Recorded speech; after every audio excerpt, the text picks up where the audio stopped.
Ok, recording. Joel, un llamado al arrepentimiento porque el día del Señor se acerca. Y hoy es nuestra octava clase, hoy es 14 ya de marzo, Mm. y nuestra lección de ahora es esto: derramaré mi espíritu. Son las palabras tomadas de el Joel capítulo 2, versículo 28. Nuestro estudio abarca del versículo 28 hasta el 32. Y hacemos esta pregunta: ¿sobre quiénes es derramado el Espíritu Santo? O dicho de otra forma, ¿a quiénes es dado el Espíritu Santo? Y vamos a tratar de responder esa pregunta también al final. Muy bien, a Joel capítulo 2 versículo 28 al 32, y esto lo podemos comparar con Hechos capítulo 2 versículos 16 al 21, que es donde el apóstol Pedro, cuando predica su sermón el día de Pentecostés, él toma esta profecía. Muy bien, hermano Ruperto, si está usted allí y puede leer el texto del 28 hasta el 32 de Joel 2, ¿sí? ¿Estás ahí, hermano? Sí, Por sí, favor, claro. da lectura. Dice así la palabra del Señor. Y después de esto derramaré mi espíritu sobre toda carne, y profetizarán vuestros hijos y vuestras hijas. Vuestros ancianos soñarán sueños, y vuestros jóvenes verán visiones. Y también sobre los siervos y sobre las siervas derramaré mi espíritu en aquellos días. Y daré prodigios en el cielo y en la tierra, sangre y fuego y columnas de humo. El sol se convertirá en tinieblas y la luna en sangre, antes de que venga el día grande y espantoso de Jehová. Y todo aquel que invocare el nombre de Jehová será salvo, porque en el monte de Sión y en Jerusalén habrá salvación, como ha dicho Jehová, y entre el remanente al cual él habrá llamado. Abraham. Amén. Vamos a ver entonces, estamos yendo verso por verso. El Espíritu Santo dado a todos. Estos primeros dos versículos, 28 y 29, vamos a resaltar allí algunas cosas que queremos ver. Dice, después de esto, si, si nos acordamos de lo anterior, ¿no? De lo que hemos estado viendo antes, dice, después de esto, dice, después que ellos se volvieron al Señor, porque los versos anteriores nos habla de los judíos, los de Judá, son convocados a un tiempo de ayuno y oración en el templo, ¿no? Y allí van todos a hacer un tiempo de oración, de ayuno, de arrepentimiento, de buscar al Señor, y el Señor va respondiendo a sus oraciones. Y allí entra eso, dice, después de esto, o sea, después que ellos oraron al Señor, se arrepintieron delante del Señor, se volvieron al Señor, el Señor les respondió, el Señor les empezó a restaurar las cosas que habían sido quitadas, ¿no? O sea, después de todo eso, que el Señor, yo quiero hacer énfasis en esto, después que ellos se volvieron al Señor, después que ellos se volvieron al Señor, no antes, sino después de ese tiempo de ayuno y oración, ¿no? De arrepentimiento y conversión al Señor. Entonces el Señor empezó a restaurar esas cosas, ¿no? Entonces, después de eso dice la escritura, dice el verso, derramaré mi espíritu y sobre toda carne, Total. y profetizarán. Vamos siguiendo aquí. Voy bien. Después de esto, derramaré mi espíritu sobre toda carne y profetizarán vuestros hijos, vuestras hijas, vuestros ancianos soñarán sueños y vuestros jóvenes verán visiones, también los siervos y las siervas. Y sobre las siervas derramaré mi espíritu en aquellos días. Fíjense, dos veces, y estoy resaltando con amarillo, 2 veces se repite la frase derramaré mi espíritu. Y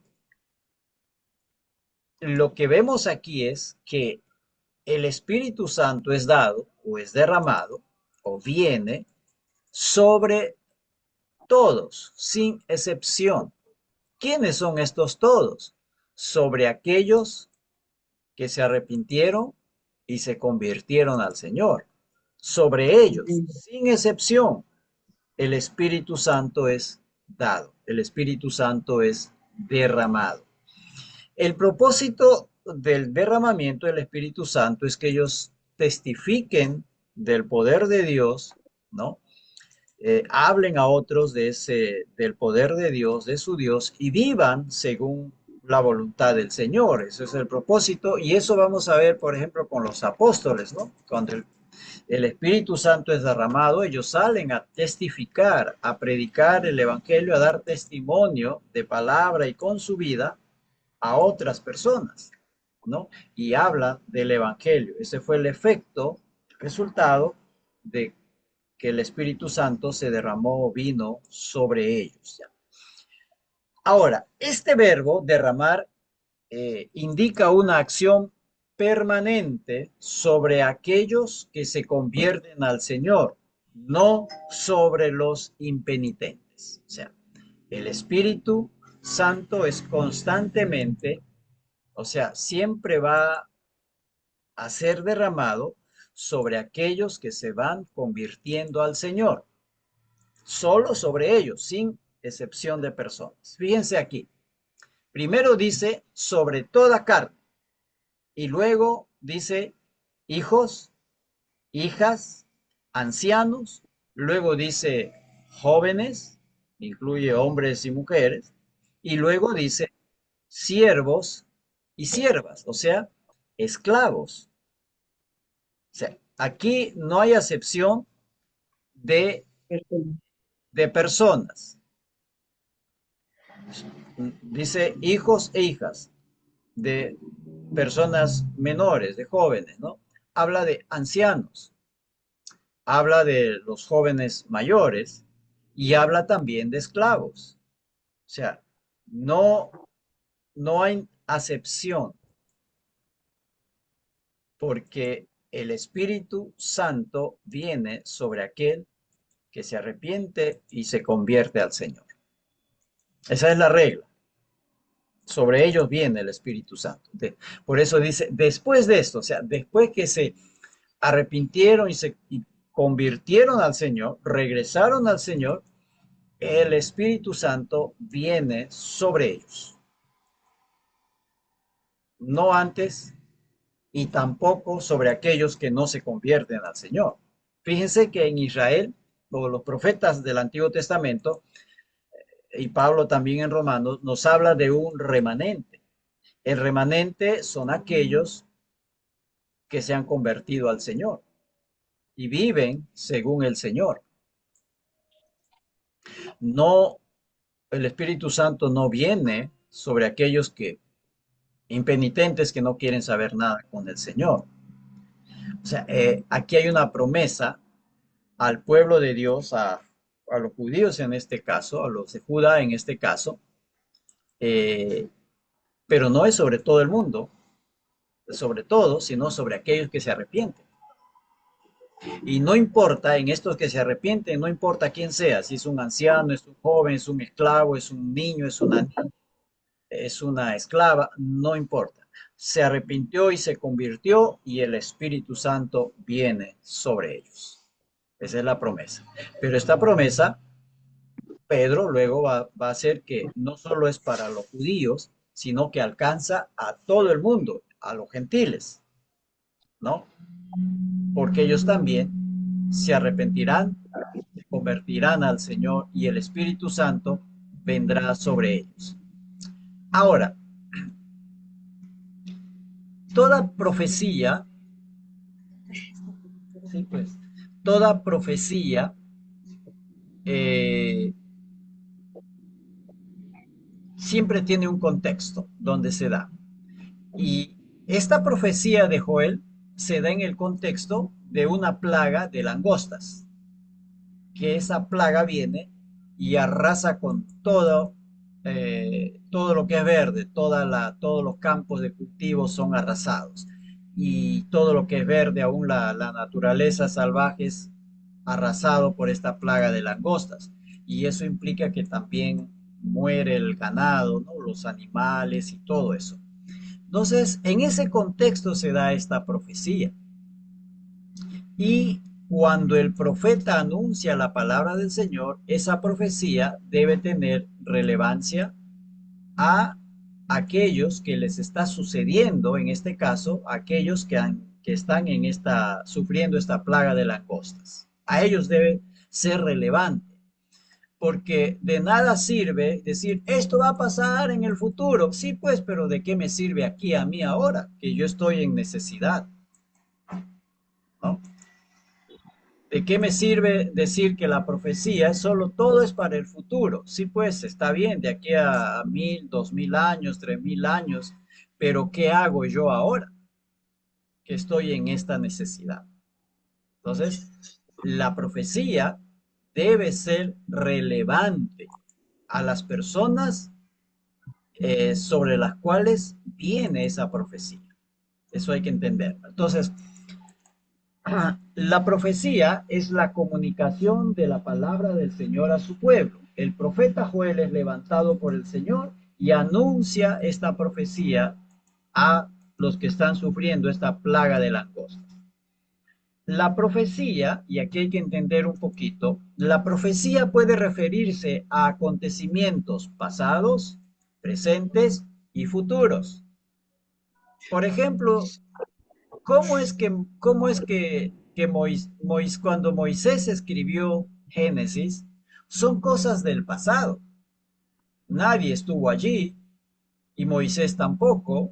Moisés no conoció a Abraham, no conoció a Jacob y no conoció cómo fue creado el mundo y todo. Eso es profecía, es acontecimiento que pasó, un acontecimiento que está en el pasado, pero que es profecía porque es palabra de Dios. El Señor está comunicando cómo fueron creados los cielos y la tierra y de dónde vino Israel. Presentes, en este caso, Joel está comunicando a estas personas que están sufriendo esta plaga de langostas. Y a ellos les está diciendo que el Señor les va a bendecir si ellos se arrepienten y se convierten al Señor.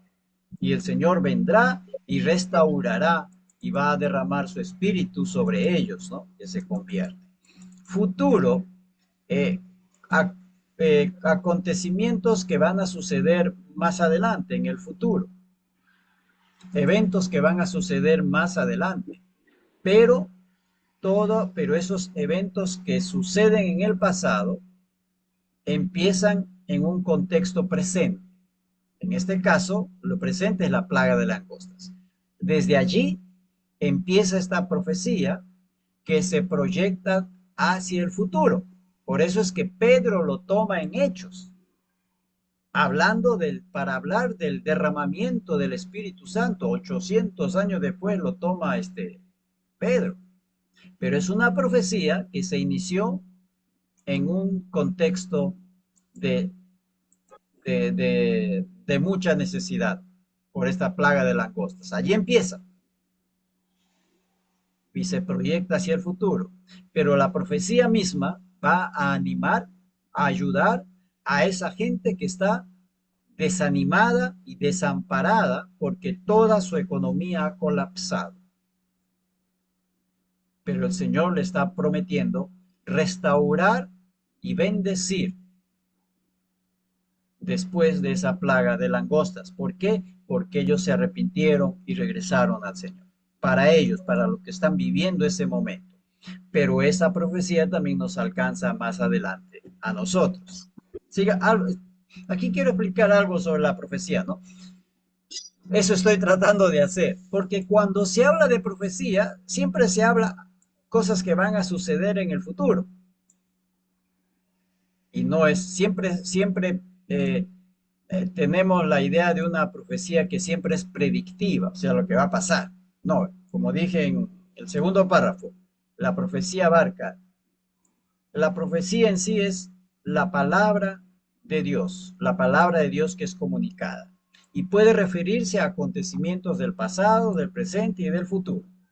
La profecía cuando es predictiva puede contener, armonizar y coincidir con la escatología. Eso lo tenemos, por ejemplo, en Apocalipsis, ¿no? Escatología es el estudio de las últimas cosas, es la lucha entre el bien y el mal. Y allí la profecía armoniza y coincide, ¿no? Contiene parte de esa escatología. La profecía predictiva se da en el contexto de un acontecimiento presente, algo que está sucediendo en el pueblo. En ese pueblo, en ese momento, es una plaga de langostas, ¿no? En ese contexto se da, pero esta profecía al mismo tiempo es predictiva, o sea, está hablando y refiriendo a cosas que van a suceder en el futuro. Y en este caso es el derramamiento del Espíritu Santo sobre todo aquel que cree en el Señor Jesucristo. La profecía debe ser relevante al contexto presente donde se da, si no, no tiene sentido. Imagínese que usted en su trabajo le digan, muy bien, a usted le vamos a pagar $1.000.000, pero de aquí a 10 años. Y dice, está bien, amén por los $10.000.000 que me van a dar de aquí a 10 años, pero ¿con qué como ahora estos días? ¿Con qué mantengo a mi familia? ¿De qué me sirve esos millones 10 años allá si ahora no tengo con qué comer y con qué sostener a mi familia? No me sirve allá, no voy a esperar 10 años para recién gozar de eso. Yo necesito algo aquí ahora para sostenerme, ¿no? Esa es la profecía. Si no es relevante, si no sirve al momento, entonces, ¿qué utilidad tendría la profecía? La profecía es relevante a aquellos quienes están inmersos en ese momento y en ese contexto. Si no, no tiene sentido, ¿no? Esta profecía del derramamiento del Espíritu Santo animó al pueblo a seguir adorando al Señor, porque el Señor les prometió restaurar todo lo que la langosta se lo había comido, y al mismo tiempo promete bendecir a todos, ¿no? Sean a toda la nación, a todos aquellos que se convierten al Señor. Y estoy haciendo énfasis en esto. La bendición es para todo aquel que se convierte al Señor. Eso es lo que está diciendo el profeta. Ahora, la profecía les aseguraba la presencia del Señor en medio de ellos mediante su Espíritu. El Señor les está diciendo, ustedes están sufriendo por esta plaga de langostas. Están sufriendo, pero yo estoy con ustedes y yo les voy a bendecir. Regresen a mí y yo les voy a bendecir. Y el Señor promete eso es lo que esta profecía les está diciendo. Yo voy a estar con ustedes. Ahora, la profecía como revelación es progresiva. Podemos pensar que fue cumpliéndose, que se cumplió, a ver, ¿cómo dice aquí? Podemos pensar que fue cumpliéndose en ese tiempo, que se cumplió, que estuvo cumpliéndose en ese tiempo, porque empezaron a aparecer más profetas. Dice, voy a derramar mi espíritu sobre los jóvenes, los ancianos, los esclavos, las esclavas, eh, sobre todos aquellos que creen en el Señor. Y a partir de Joel posiblemente, y eso lo vemos en el estudio de la profecía del Antiguo Testamento, el Señor envía profetas tras profeta tras profetas y cada vez hay más cantidad de profetas eh, que se levantan de uno y de otro lado para venir a exhortar al pueblo de Israel cuando Israel se está alejando del Señor. El Señor nunca los abandonó, nunca los dejó. Y muestra de ello es que él envió profeta tras profeta tras profeta para que su pueblo no se pierda y desaparezca, como muchos otros pueblos en la historia han desaparecido. Han desaparecido los moabitas, los edomitas, los filisteos, han desaparecido los, eh, ¿qué otros pueblos? Bueno, otros pueblos más por ahí que había, que estaban alrededor, fueron desapareciendo, mas Israel no desapareció. Israel sigue eh, existiendo hasta ahora. ¿Por qué razón? Por la razón de que el Señor enviaba profetas para advertirles, para llamarles a que regresen al Señor.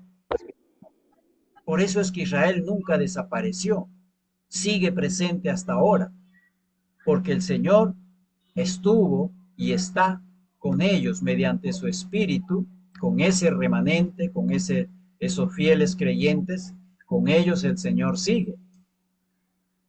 Y, y sus profetas son la muestra de la presencia del Señor en medio de ellos. Por ello existe hasta ahora.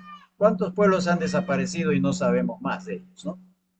A ver, empezaron a aparecer más profetas en la historia de Israel. Uno puede corroborar eso cuando uno estudia la profecía en el Antiguo Testamento, hasta que llegó Pentecostés y se cumplió en el sentido que el Espíritu era derramado sobre los que se convertían al Señor sin distinción de sexo, edad, raza, rango social. No hay distinción. Pablo nos va a decir en una de sus cartas, nos va a decir que eh, se cayó la pared que nos dividía entre judíos y gentiles. Y dice, en Cristo no hay hombre, no hay mujer, no hay siervo, no hay esclavo, todos somos uno en Cristo, no fuera de Cristo, sino en Cristo somos uno. Él hizo de nosotros, dice, un solo pueblo, todos aquellos que hemos creído en él. Bien, quería explicar un poquito esto de la profecía. Lo que aquí me interesa es la profecía y su relevancia contextual, o sea, en el contexto. Si la profecía dicha por un profeta no es relevante a ese pueblo a quien el profeta está predicando, no tiene sentido esa profecía. De nada le sirve a usted la promesa de que de aquí a 10 años le van a pagar a usted $1.000.000. No le sirve eso a usted. Le sirve ahora, porque usted tiene que sostenerse, mantener su familia. Usted tiene que ser relevante la promesa para su tiempo actual. Y esa promesa puede extenderse en el futuro, pero debe tener relevancia ahora, en este tiempo también, para nosotros. Y tenía relevancia para ellos, ¿no? Ahora, el cumplimiento de esta profecía, que Pedro lo citó en Hechos 2, aún no está totalmente cumplida, porque como dice ahí, la profecía es progresiva, se va cumpliendo en el tiempo. ¿Cuánto tiempo demora que una profecía se cumpla en su totalidad? No sabemos, eso está en las manos del Señor. Esta profecía de Joel todavía está en desarrollo, no está cumplido totalmente, está en proceso de cumplimiento. Eso es una característica de las profecías del Señor. Muchas de ellas están en desarrollo, ¿no? Todavía no están cumplidas en su totalidad.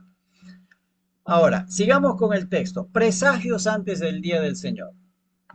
Dice aquí, daré prodigios en el cielo y en la tierra, antes que venga el día grande y espantoso de Jehová. Dice, prodigios y maravillas, ¿no? Prodigios o maravillas, dice, en el cielo y en la tierra, antes que venga el día grande y espantoso de Jehová.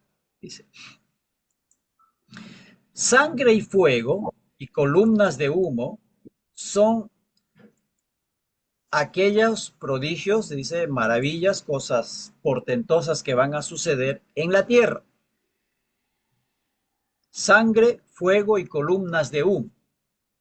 Puede referirse al derramamiento de sangre en las guerras y al incendio de las ciudades, cuyo humo se ve de lejos, cuando dice sangre y fuego y columnas de humo.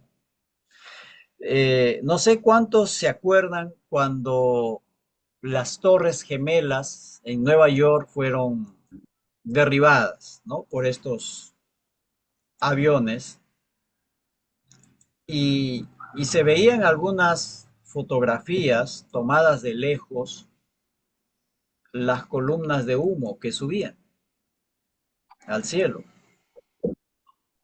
cuando estos edificios fueron derribados.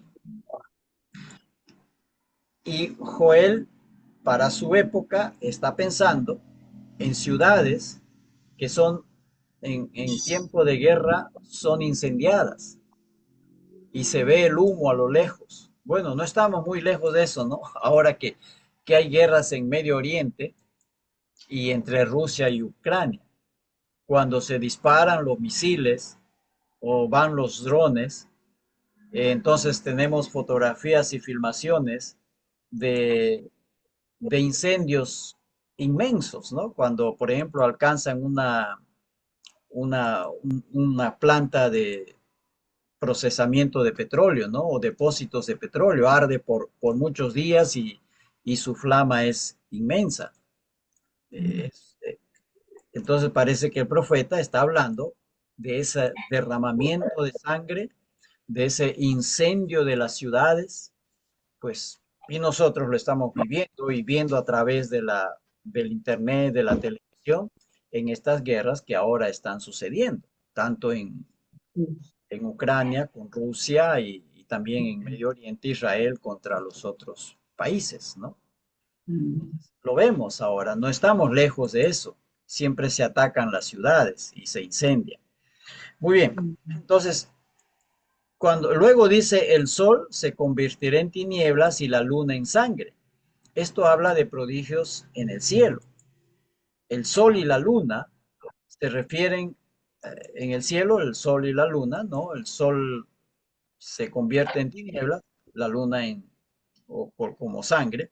Se refiere a fenómenos producidos por el Señor con el sol y la luna como presagios del día del Señor. Ahora, cuando uno examina, por ejemplo, el sol se convertirá en tinieblas en la luna, este convertirá es un verbo pasivo, o sea, no es el sol por sí solo, como nos dicen que el sol se va a apagar y que cosa por aquí nos van diciendo y por eso el sol se va a oscurecer. No, pasivo quiere decir que es por la obra del Señor que el, la luz del sol se convierte en tinieblas o la luz del sol no nos llega por alguna razón. Y cuando se habla de la plaga de langostas en el primer capítulo, que era tanta la cantidad de langostas que tapaban la luz solar. Cuando estas manadas o estas bandadas de langostas avanzaban, cubrían la luz del sol como un paraguas y abajo era oscuridad, ¿no? Nos habla de la luz solar no llega. Ahora, lo descrito en estos versos 30 y 31 nos hacen recordar a las plagas en Egipto, donde se habla de oscuridad, ¿no? Donde se habla de plagas, y esas plagas en Egipto eran el juicio de Dios ejecutándose sobre esa nación. Las plagas en Egipto es la muestra de cómo el Señor procede, cómo el Señor ejecuta su juicio sobre una nación. Y eso es una muestra, Egipto puede ser una muestra, esta plaga de langostas puede ser una muestra de lo que sucederá cuando venga el día del Señor, en donde sí todo el orbe, todo el mundo va a estar involucrado, o al menos toda la tierra va a estar involucrada en el día del Señor, que aquí lo describe como grande y espantoso.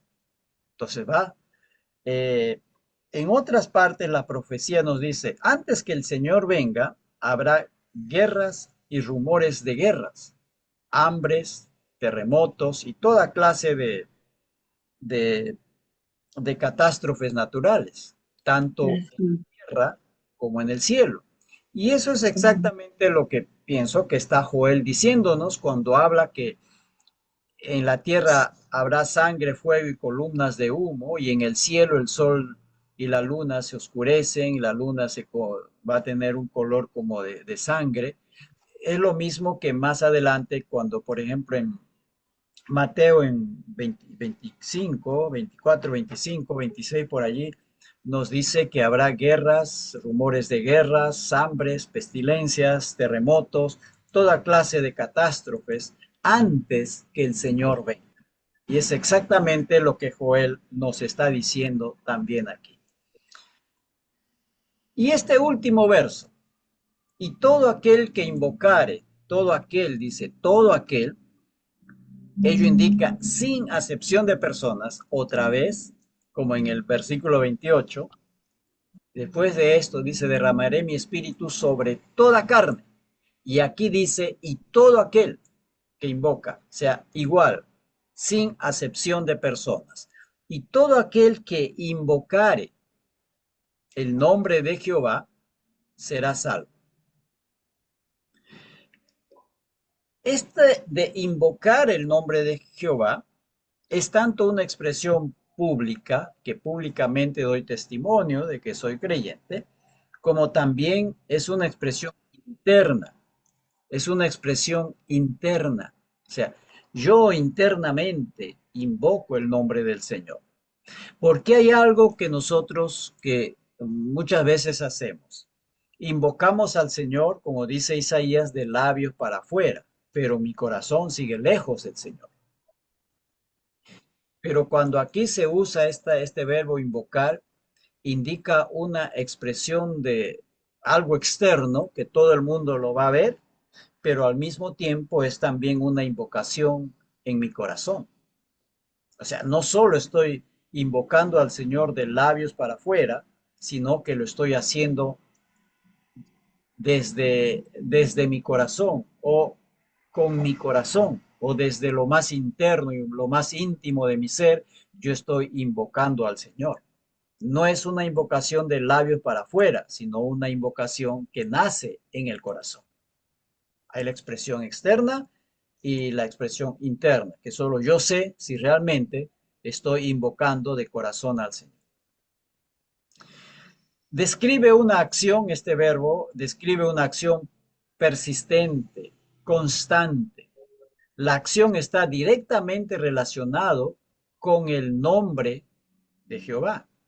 Dice, el que invocare el nombre de Jehová, no con el Seré sustantivo salvo. Dios, como no dice, por ejemplo, todo aquel que invocar el nombre de Dios.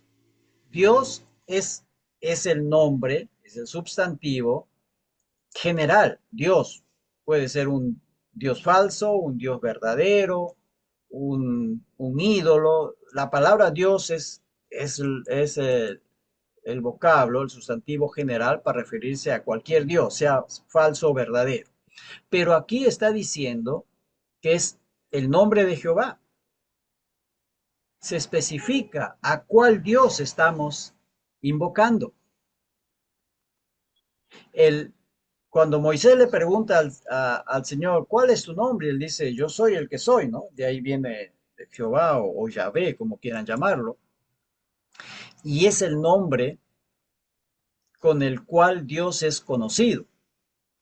Y es el nombre con el cual debemos invocar al Señor para que no quede ninguna duda de a cuál Dios yo estoy invocando.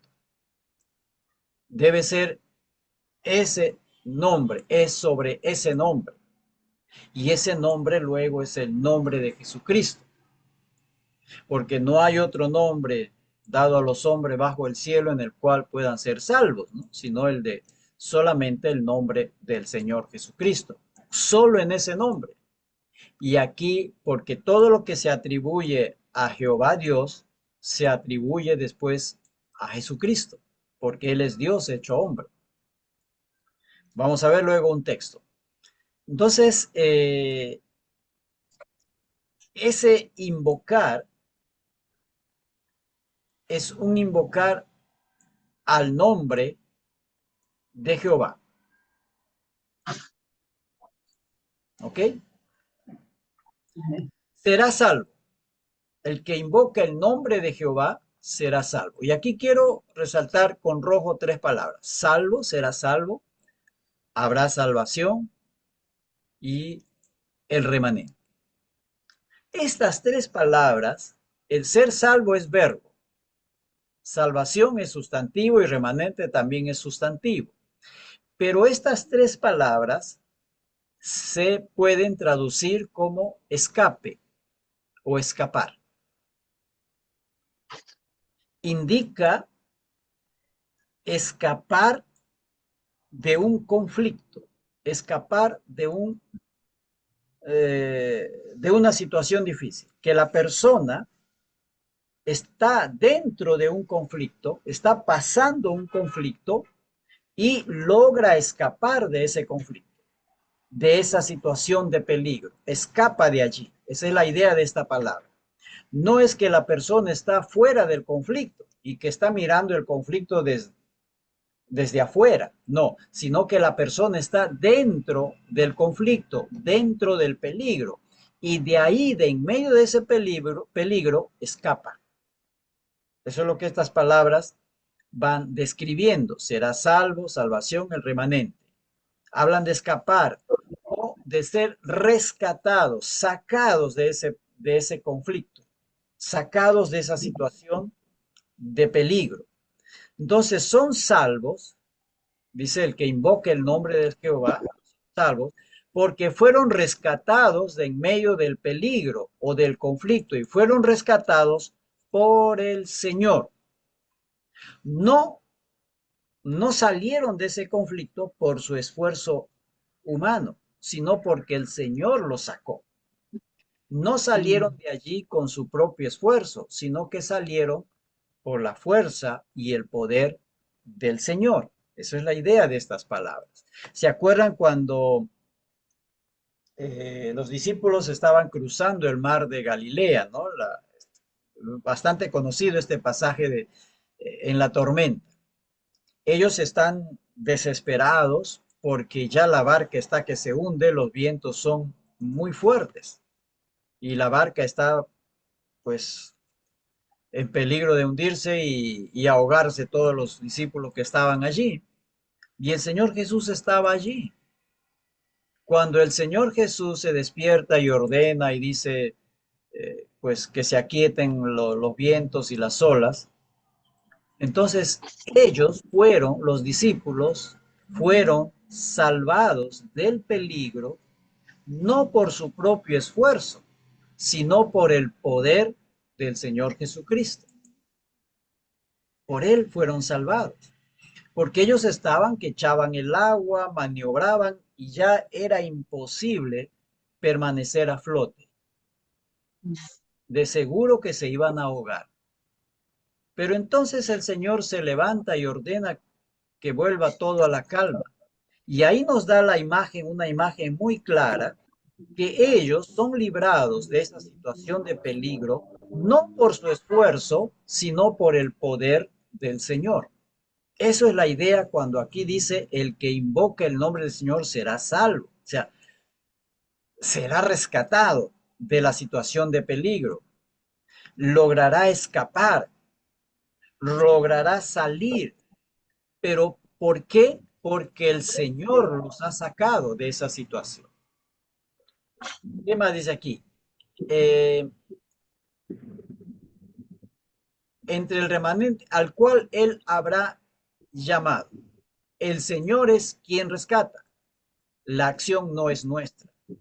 la acción es del Señor. Eso es lo que nos va diciendo esta última expresión aquí, es un verbo el cual él habrá llamado. O sea, es el Señor el que tiene que intervenir para rescatarnos del peligro, de la situación de peligro, de donde nosotros, por sí mismos y por nuestro propio esfuerzo, no lograríamos salir nunca. Moriríamos en el intento. Tiene que ser un poder fuera de nosotros, superior a nosotros, de donde nosotros podemos salir. Eh, y eso es por la gracia del Señor.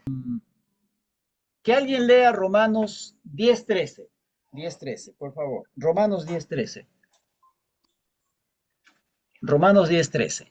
A ver, un voluntario al toque.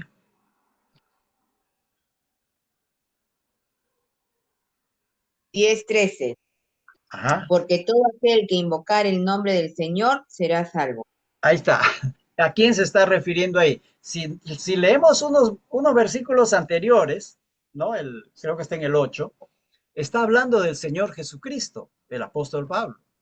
Y luego dice, todo aquel que invocar el nombre del Señor, ¿cuál Señor? El Señor Jesucristo. Todo aquel que invocar el nombre del Señor Jesucristo será Será salvo. salvo. O sea, esto se aplica a Cristo, porque Cristo es el nombre que es sobre todo nombre, que no hay otro nombre en el cual nosotros podamos ser salvos. Entonces, esta profecía, fíjense el alcance que tiene.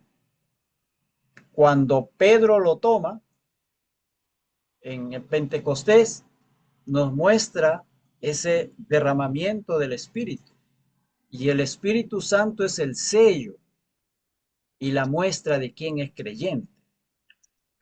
Y nos dice que solo invocando el nombre del Señor seremos salvos, seremos rescatados, lograremos escapar del peligro. ¿De qué escapamos? De la muerte y condenación eternas. De allí el Señor nos rescata, de allí el Señor nos saca. Muestra de eso también, por ejemplo, va a ser la resurrección, porque la muerte ya no tendrá poder sobre nosotros. ¿Por qué? No porque por nuestro propio esfuerzo, sino porque el Señor nos rescatará de allí o nos rescata. Así como Cristo fue librado de la muerte, igual lo seremos aquellos que creemos en Él y que invocamos a Él, invocamos su nombre. ¿Ya? Y hago un poquito de énfasis en esto. Es muy específico el pasaje y nos dice cuál nombre debe ser invocado para poder ser librados de la situación de peligro en que estamos. Aquí dice Joel, es invocar el nombre de Jehová, el nombre personal con el que Dios se da a conocer. No está usando el sustantivo general, Dios, no, es específico, Jehová. Y esto tiene su aplicación luego en Cristo. Pablo toma esta misma profecía para aplicarlo a Cristo. En Hechos también Pedro cuando predica, no hay otro nombre en el cual podemos ser salvos, solo invocando el nombre del Señor Jesucristo. Algunas conclusiones. Toda profecía bíblica debe tener relevancia, tanto para tanto para los de la época como para nosotros. Ahora, ¿no? En aquel tiempo de Joel, estamos a más de 1800 años de distancia, tuvo relevancia para los que estaban sufriendo esa plaga de langostas y esta profecía también tiene relevancia para nosotros ahora. Y la profecía todavía está en desarrollo, está todavía en proceso de cumplimiento pleno. No sé si estaremos a la tercera parte o a la mitad o a las 3/4 partes de su cumplimiento, la verdad que no sé, pero no ha tenido todavía su pleno cumplimiento, porque dice que estas cosas van a ir sucediendo antes que venga el día del Señor. todavía estamos en ese antes que venga el día del Señor. Estamos en ese antes ahora. En contexto, el Señor favorecerá a aquellos que invocan su nombre. En contexto quiere decir en el tiempo en que Joel predicó. A ellos el Señor les bendijo cuando invocaron su nombre. Les bendijo. ¿Por qué? Porque restauró lo que la oruga se lo había comido. Después pasó eso, dice, hemos visto eso en capítulo 1, estas langostas el Señor los ahogó una parte en el Mediterráneo, otra parte en el Mar Muerto y otra parte los llevó al desierto y desapareció la plaga de langostas y entonces la tierra se hizo, en la siguiente fructificó mucho la tierra de manera abundante. Y eso es lo que el Señor les había prometido. Yo voy a restaurar todo lo que la langosta se lo ha comido. Y el Señor lo cumplió, ¿no? Entonces, la profecía va a tener relevancia, pero no su pleno cumplimiento. Ni siquiera para nosotros esta profecía todavía tiene su pleno cumplimiento. Los acontecimientos descritos deben ser cumplidos antes que venga el día del Señor. Nosotros estamos en medio de esos acontecimientos que todavía están sucediendo antes que venga el día del Señor. Como dije hace un momentito, nosotros todavía estamos viviendo en el antes o en el durante, ¿no? Estamos todavía en ese proceso. ¿Cuánto faltará? No sabemos. Eso solo está en conocimiento del Señor. El Espíritu Santo es dado a todos los que se convierten al Señor sin acepción de personas. Por eso es que cuando el mismo Señor va a ir reprendiendo a los judíos cuando los judíos se vuelven muy exclusivistas, ¿no? ¿Se acuerdan cuando el Señor es invitado por uno de estos recaudadores de impuestos, por un tal Simón, y también por Mateo, por Leví, ¿no? O cuando es invitado por Zaqueo? Eran recaudadores de impuestos, odiados, traidores. Los judíos lo consideraban gente inmunda, que nadie, no debía nada, ninguno que se creía judío legítimo debía juntarse con ellos, porque estaban malditos, gente despreciada. Pero el Señor va y se sienta con ellos y comparte un banquete para mostrarles de que el Evangelio es para todos. Claro, el Señor no fue allí para compartir sus vicios, sino para compartir el Evangelio y hacer que ellos se conviertan al Señor. Zaqueo se convirtió, Mateo se convirtió, este que vino a visitar a Jesús de noche, Nicodemo, se convirtió. Él no era cobrador de impuestos, no era otra, pero eran de esos fariseos ahí. Y mucha gente se convirtió. Cuando vino esta mujer que se consideraba inmundo porque tenía una hemorragia, viene y toca el manto del Señor y ella se asusta cuando el Señor dice, ¿quién tocó mi manto? Uy, estoy perdido, porque me atreví a tocar siendo yo inmunda. Y el Señor no le busca para reprenderlo, sino para decirlo, amén, ha sido sanada, ¿no? O cuando Jesús se acerca a los leprosos, gente al cual nadie quería acercarse, y Jesús se acerca y los sana, porque no hay acepción de personas en el Evangelio. Y cuando Pedro no quiere ir a la casa de Cornelio porque era un gentil, y el Señor le obliga a ir a la casa de Cornelio. Y cuando Pablo empieza a predicar el Evangelio, el Espíritu Santo es derramado sobre gente que no son judías, son gentiles. Y es mostrado que el Espíritu Santo es derramado sobre aquellos que creen en el Señor Jesucristo y se convierten al Señor, sin acepción de personas. Eso es el mensaje de Joel, 800 años antes de Pedro. Y sigue para nosotros como 1800 años después.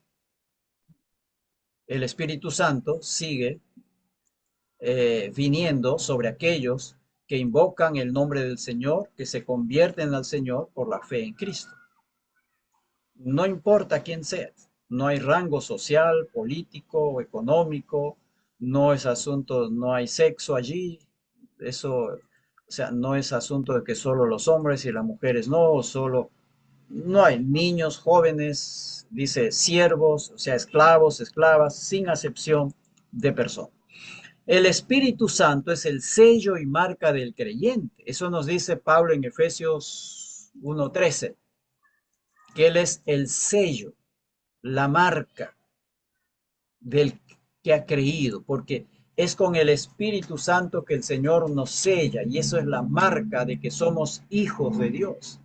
En 1 Corintios, Pablo nos dice que el Espíritu Santo viene a morar en nosotros, a vivir en nosotros. El Espíritu Santo es el sello y marca del creyente. La salvación pertenece al Señor. Él es quien nos salva, no nosotros a nosotros mismos. No es nuestro esfuerzo, no es mi perseverancia. Lo único que puedo hacer es clamar. Pero allí el versículo 32 dice, el remanente o aquellos que escaparon, porque el Señor los llamó, porque el Señor los rescató, porque el Señor los sacó de esa condición de peligro. Es por Él, no por nosotros. La salvación pertenece al Señor, no a nosotros. Jesucristo es Salvador porque es Dios. Romanos 10:13, que acabamos de leer, y en Marcos, con esto terminamos, capítulo 2, que alguien por favor lea capítulo 2 de Marcos, versículo 7 y 10, o si quiere del 7 hasta el 10. Ya, desde el 7 hasta el 10. Marcos capítulo 2, versículo 7 al 10. Que alguien lo lea, por favor. A ver.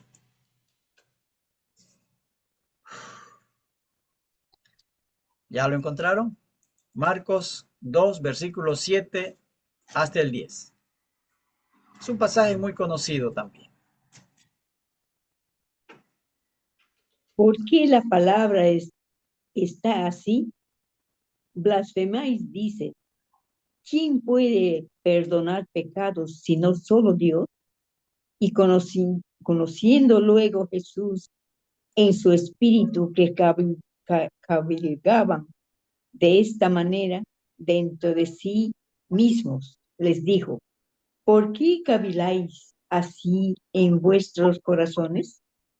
¿Qué es más fácil decir al paralítico, tus pecados te son perdonados, o decirle, levántate, toma tu lecho y anda? Pues para que sepáis que el Hijo del Hombre tiene potestad en la tierra para perdonar pecados, dijo al paralítico, a ti te digo, levántate, toma tu lecho y vete a tu casa. Ahí está. Los judíos dicen, este Jesús está hablando blasfemias, porque solo Dios puede perdonar pecados. Jesús sabe lo que ellos están pensando y le dice, bueno, para que vean ustedes que el Hijo del Hombre tiene la potestad de perdonar pecados, entonces le digo a este paralítico, levántate ya. ¿Qué está diciendo ahí? Que Él puede y tiene el poder de perdonar pecados. Y eso solo es un atributo de Dios. Solo Dios puede perdonar pecados. Perdón total. Entonces, por eso decimos, si Jesucristo no es Dios, entonces nuestros pecados no han sido perdonados. Si Jesucristo no es Dios, entonces seguimos perdidos. No hemos sido rescatados de la condenación y la muerte eterna. Estamos perdidos irremisiblemente si hemos creído en un Cristo que no es Dios. Pero somos salvos. Hemos sido redimidos, rescatados de la condenación y la muerte eterna para Dios por la fe en Cristo. ¿Por qué? porque Cristo es Dios hecho hombre y solo Dios tiene la potestad de darnos salvación, de rescatarnos, trasladarnos a su reino, de perdonar pecados y de darnos vida eterna. Eso solo lo puede hacer Dios. Y por Amén. ello creemos que Jesucristo es Dios, porque Él tiene el poder de hacerlo. Y Él así lo demuestra y así lo va demostrando en el Nuevo Testamento. Ok, hasta ahí, hermanos, esta noche. Hasta ahí. Concluimos ahí esta